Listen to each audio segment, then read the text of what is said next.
at NBC Universal left when Comcast took over, not because they weren't talented. They were very talented. I'd known them for 5 years.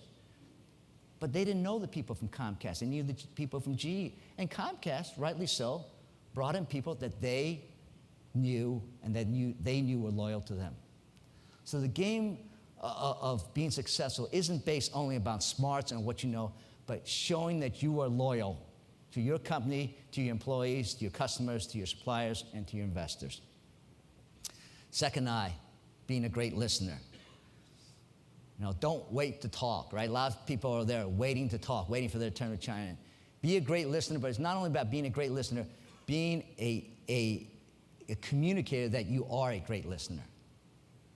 All right? So communicate the facts. So repeat. When people tell you something, take the time sometimes to repeat what they say. Because if you repeat what they say, you communicate them, I'm listening, I hear what you say. And you involve others, personally engage at many levels. I'll give you another example. Big blog her, a women's community that we invested in. The lady, Lisa Stone, fantastic lady. She changed her game based on being inclusive. Her blogging community of women, these are women, very talented women, but who may be stay-at-home moms now or for whatever reason created a blog.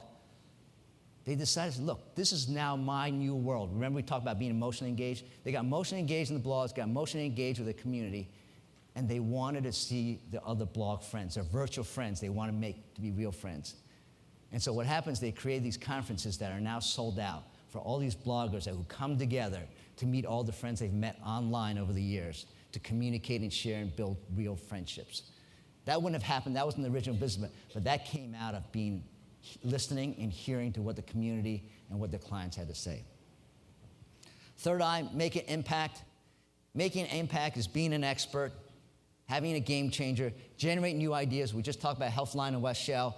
Be really good at communications, the 1-minute elevator speech, and help others even if they can't help you. Try to help others without saying what's in it for me. Because at the end of the day, if you do that 100 times over, sooner or later, it's going to come back and help you. It's the pay it forward mentality. If you pay it forward enough times, you build that reputation, that brand, and down the road, I guarantee you, someone that you never thought you would see again will see again, and will be there to help you out in the time of need. So free help, I would say, is one of the big things about making impact.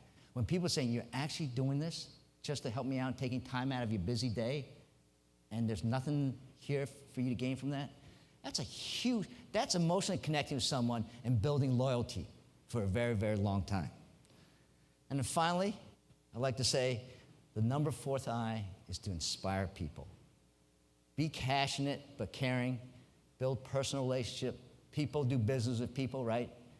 Not with companies. Be optimistic and handle adversity well. So, adversity. Think about adversity. Just two quick things. Steve Jobs got fired out of Apple the first time, right? Came back and became one of the greatest pioneers of business in our time.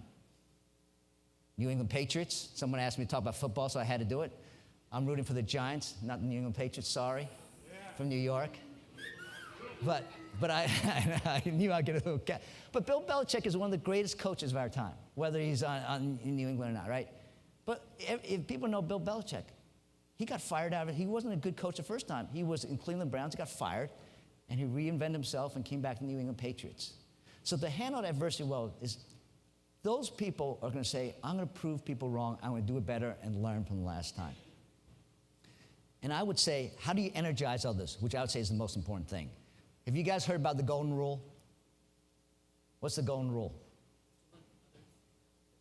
Do unto others as you want done to yourself. Is that a good rule? Is that a good rule?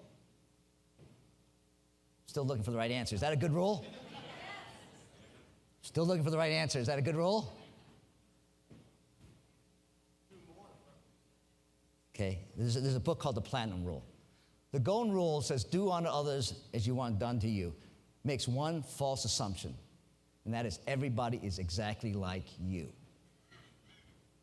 If they're not like you, they may not want to be done to them what you want done to you. So here's about being a great listener. Find out what makes them tick. Don't do unto others as what you want done to you. find out what makes them tick. And the platinum rule says, if you find out first what makes them tick, so what energizes them, then do to them what they want done to them, not what you want done to yourself. We live in a world where everybody is different. As you can tell, we live in a political spectrum of people with different views.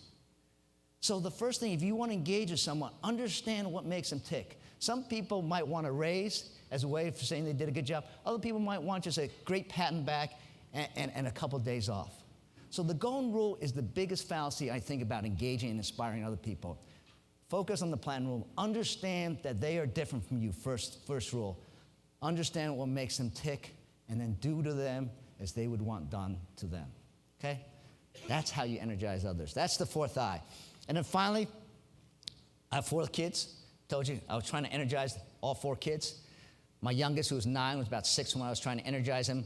One day after he got kind of pushed around by his 3 older brothers, came back to me and said, Dad, I'm getting bullied. Now take care of it.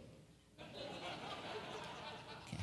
I'm like, looked at his body, no bruises, no broken bones. Said, hey, you know what? Let me teach you a lesson. Lesson is life isn't fair. You're the youngest in the family. You were born fourth. You will always be born fourth. So until you get bigger than them, I'm sorry, you're going to get pushed around. And he said, what? I go, find a way. That's your adverse situation, life. But you know what? Life isn't fair to everyone. There's things that I'm not going to tell you, but there's things about your brothers that they're not fair to them as well. And they need to learn how to deal with it. You got to learn to deal with it. This is a 6-year-old kid.